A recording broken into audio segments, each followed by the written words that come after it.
even being in primary school, that my friends, they dropped out just like this. They were being influenced by our surroundings. They became gangsters in grade 4, gangsters in grade 7. And I mean, this is your early childhood. So I didn't want that for my family, and I could see what was happening right in front of me, and I'm just standing in this space and thinking to myself, what is it that I want to do different?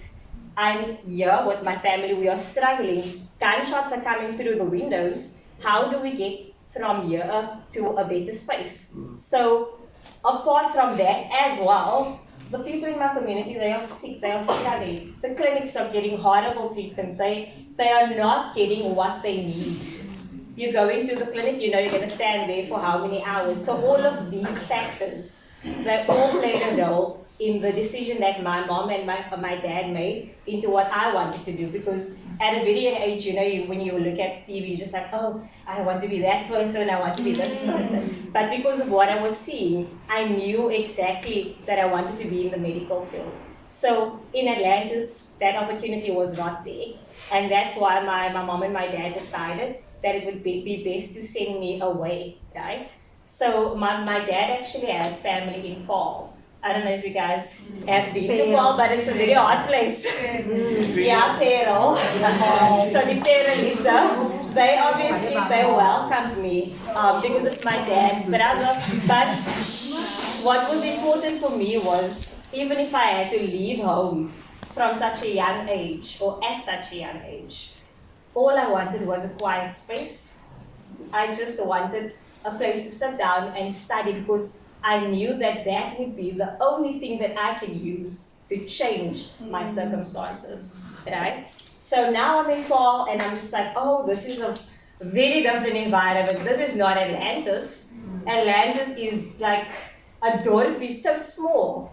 But now I'm in this big space, and I see these new friends, it's a new environment.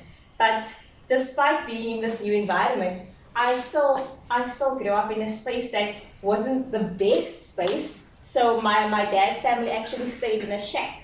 So I stayed there for about 3 years. And staying in a shack, coming from a cave flat to a shack, is two completely different spaces. But even if that was where I was at, and that was where I was staying, it wasn't about that. It was about what I can gain from that to change my life and help my family, but also help my community, right? So as I'm staying with my dad's brother, winter was the worst for me, guys. I hated winter. But that it wasn't about the cold, you know. It was actually because wintertime, staying in a shack, you're just thinking nothing is stable, anything can happen at any time. So even I can't stop thinking about this experience, because we had this small little desk as you come in by the shack, right? And that was where I was sitting to study. So it was raining so hard that the roof had fallen in, so the whole place just flooded. Everything was with my books. I lost all my work. I had to start from scratch. I'm sure you can imagine being a high school student and you're just like, but I wrote all that work down. Where's the textbook gonna come from? Like, you know, you're thinking a lot of stuff. And you're just thinking to yourself, my word, but exam is it's around the corner. How do I do this? At that point, all I could do was tell myself, you have to do whatever you can right now to get through your exams. So I had to start all over. I had to start from scratch, ask for books, to write as much down as I can. You need to remember that at that time, when you are in grade 8 and grade 9 and you're coming to a new school, the first thing you want to do is explore, right? Oh, I have new friends, come, let's have a party, right? All of that was there. They told me I'm a nerd. I was told, oh no, you just want to be in the books. But they didn't know where I was coming from. They don't know the struggle that I've been through to get there. Living with other people, being in that space, losing my work, that was a lot. And I can tell you that at that point, I thought that was my breaking point. I thought, no, when this is happening to me, why can't I just give up now? I mean, I can just give up at any time, right? But that's no. It all comes down to you and the effort that you put into your life to get somewhere, to bring change, not just within your, or like around your friends and within your environment, but also to bring change in the world, right? So apart from that, wow, I'm just getting emotional thinking about this, sorry. So now this happened, and I managed to get through exams. And I can tell you that that year, despite the fact that I was facing this major challenge, despite the fact that that happened, I was the top student for the year. And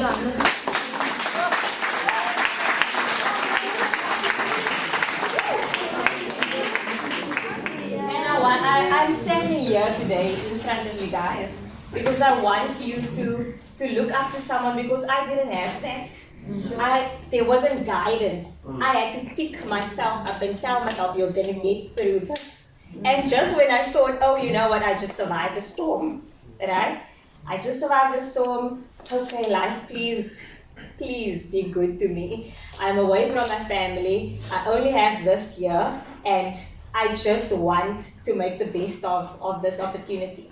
I want to use my education to change things, even if it's step by step, it's slow.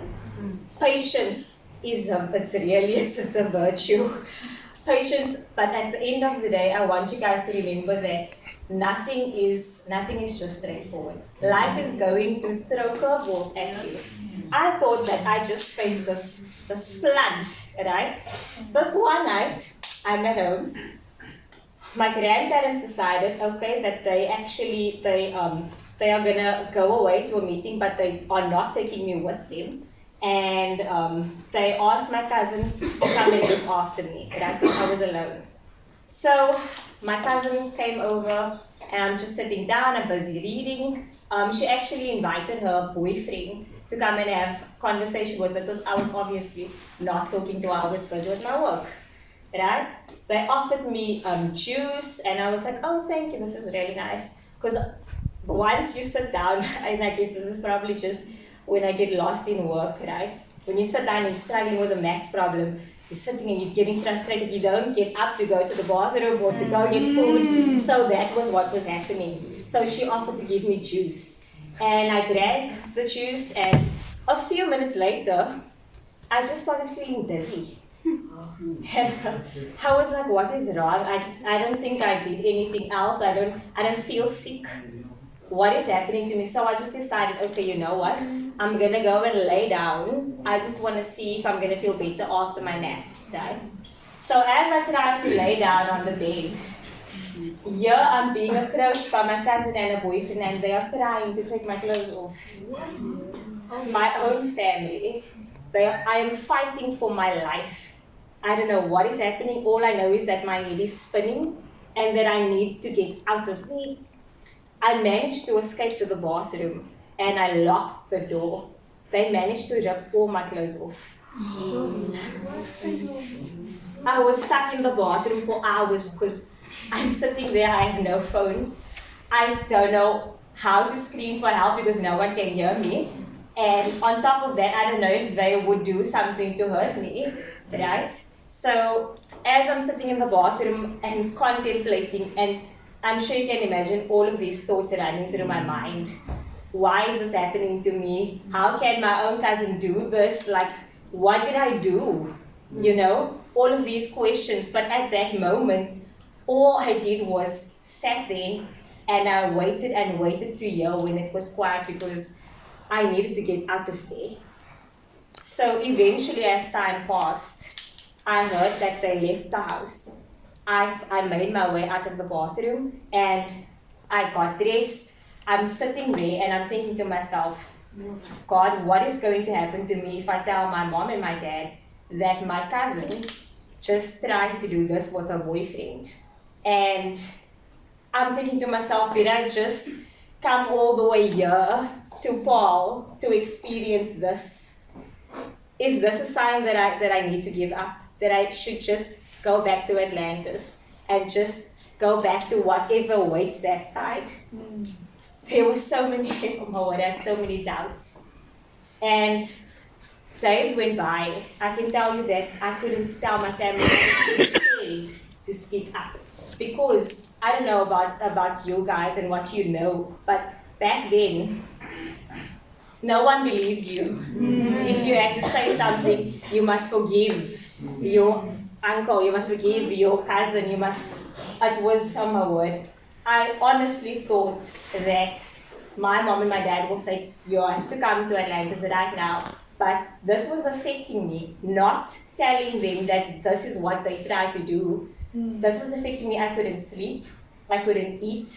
I was falling asleep in class. And there was this one day when my English teacher actually told me, Veneshley, you know what, something is wrong. You don't seem like your usual self. You don't speak to us, you're not so chatty. You're not happy, is something wrong? And I told him, no, I'm just not feeling well, right? I told him I'm not feeling well. And a while after that, my guardians told me that they need to go away for a few months to go and visit their son. And they told me that they will leave me with the exact same cousin to look after me. So at this time when that happened, my English teacher just gave us an assignment. And in the assignment, he asked us to write an essay.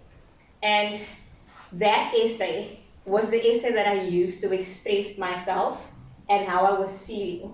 And I felt like that was the only way I could get it out because I didn't know what to do. And when he read the essay, when my teacher read the essay, he came to me and he told me that if you need to talk about anything, please know that I am here. That was a very, very deep essay. I can tell you that I just wrote down my thoughts and my feelings. But I feel like that also gave me a way to tell someone this is what is happening to me. Because I didn't have the courage to do that. I was scared. And one day I went back to him and I told him I feel like I'm struggling to get back to my old self because this is what I experienced. And my guardians are leaving. I can't do this. I need help. I told him I need help. And he offered to take me in. Immediately, when he said yes, I waited for the house to be quiet and I packed everything. Because I knew I can't stay there. I need to get out of here. So eventually, I left and I stayed with my teacher for quite some time. I only told my family probably after 2 months why I actually really left. And they still didn't want to believe me. And that was very sad. But with all of that happening to me, I still ended up being the top student in Matric.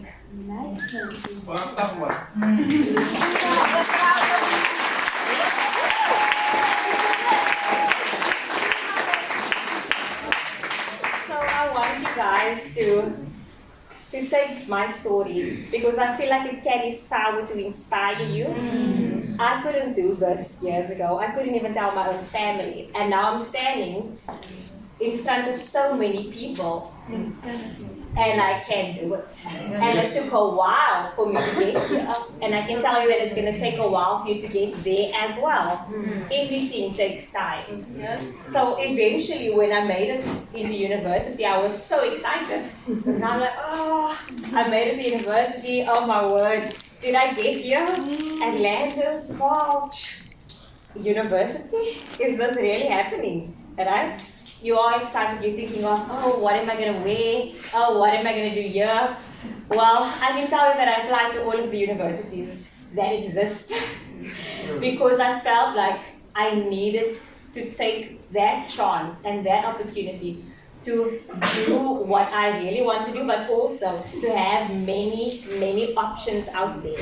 And I see that the previous person that just spoke now told you guys that you should do your research. Take that opportunity, apply to university. I wish someone did that for me as well. I didn't have that. So So I want you guys to really see how much effort is going into trying to show you that this is what's out there. See it. See if you can visualize yourself doing something that you have the passion for, that you will enjoy, and not what others want you to do. So in university, I'm a new student, and as I'm in my first year was okay. I actually went to UWC at the start of my studies, right? I got accepted to Stanford, but they didn't give me a scholarship that could cover everything. And my mom and my dad, they didn't really do much, so they couldn't cover my fees. And the same happened at UCT. I only got a certain amount to cover my tuition, but the rest, I couldn't pay any of that, so I had to start somewhere else. Even if I didn't want to, I still decided I'm going to take this chance, even if it meant that I have to go a different route to get to where I need to go. Because at the end of the day, I didn't go through that whole roller coaster to just leave everything as is. And trust me, I thought that I've had it, I've dealt with this, I've dealt with that. And then suddenly, in my second year, I got diagnosed with tuberculosis. So I had TB. It was horrible. It was horrible. I kept getting these asthma attacks as I'm sitting in the student center with other friends. I couldn't breathe. They had to take me to the hospital immediately, and it kept happening and happening. And eventually, they told me that I have TB. And now I'm just like, what? What is going on? Why is all of these things happening to me? Why am I experiencing this? I was away from the university for 3 months, and I lost a lot of work. I had to come back and pick up the pieces. I had to catch up with everybody else. I'm sure you can imagine that they were wondering, where were you? You probably dropped out of university, but they don't know that I was actually sick. And despite being sick, I still managed to finish what I started at UWC, and I managed to get into the University of Cape Town. And as I'm changing universities, I can tell you now that I was judged when I came from UWC. The moment we were sitting in class, and this is my first day at UCT, making this change, right? The moment I sat in that class and they asked you, oh, hi, you are new, what are you doing, like where are you coming from, we haven't seen your face here. So I said, no, I'm from UWC. And when I said that, I felt like I was just, like everything just changed. So there was another student in my class, one of the lecturers actually asked us a question, and the lecturer asked me to answer, right? So I answered, and I thought, okay, this is so weird, I'm nervous, but it's fine. I'll just tell him what's on my mind. And I told him what was going on in my mind, but the student that was actually from the university, from the start of his or her studies, they answered and said, no, but I've been at the University of Cape Town for such a long time now, and this is the real answer.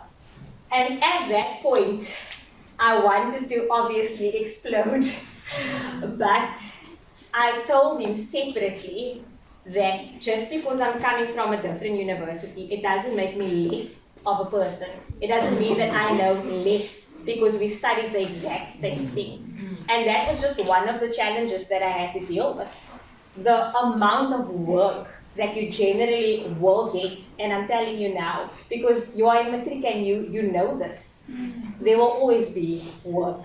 You will always have a task and an assignment, and it will be due. And I can tell you that that small percentage, it can make a big difference. So when your teachers tell you, please submit, please do this, I'm literally begging you to please do that, because it's going to count in your favor so much when you are done and you matriculate. It's going to contribute to your mark, and that will help you get in to wherever it is that you choose to go to.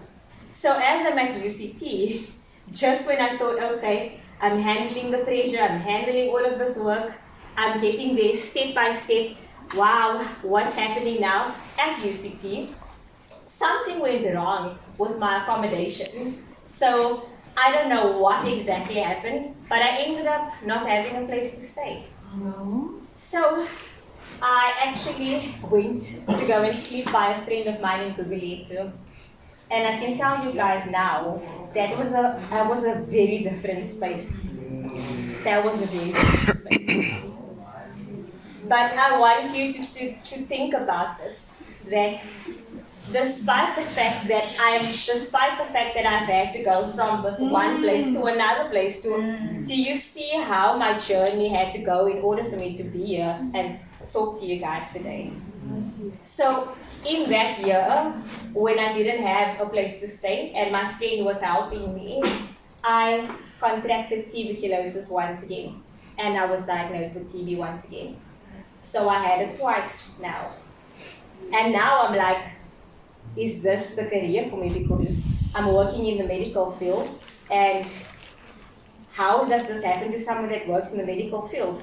You know, you're still thinking, oh, why is this happening? Did I get exposed? Or what is going on with my body? I think I should just give up. I honestly thought that that was it for me. And then I reflected on everything that I went through ever since the day that I left Atlantis and how far I came. And that was one of the major driving forces. That was one of the main reasons why I decided to start specializing in infectious diseases. Because what was happening in my community was now happening to me. This is what my community in Atlantis experienced. They struggle with TB. I mean, we live in flats. We have so many family members. It's very, very, very clear that when one person is sick, someone else will obviously catch that. And they're struggling with poor services. The medical services is poor. They are being neglected. And they keep getting the same disease over and over and over. They are fighting HIV, they are fighting all of these things, and these are all concepts that you guys know. But I want you to see that despite having to go through so many battles, I still chose one thing, and that is my education. Because the education, I feel like it carries so much power. It opens up opportunities. It's the one thing that you can see now that is something that you can use to change your life. Because I can tell you today that it's been changing my life. And in a year, I will be an infectious disease specialist. Wow.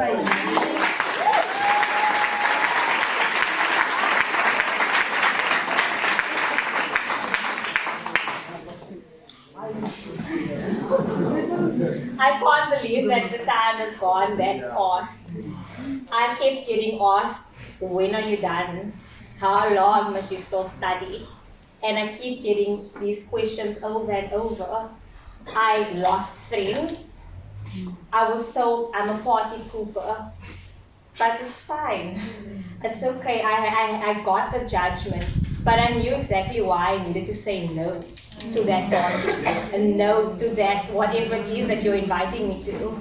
I felt like time needed to go into my studies for me to obviously reflect on in my work, and at the same time to have a bursary. You need to find a way to get to that point, because if mom and dad doesn't have that money, how do we get there? So I hope that today, with me coming to speak to you, I hope that I at least left a mark somewhere deep down. Definitely.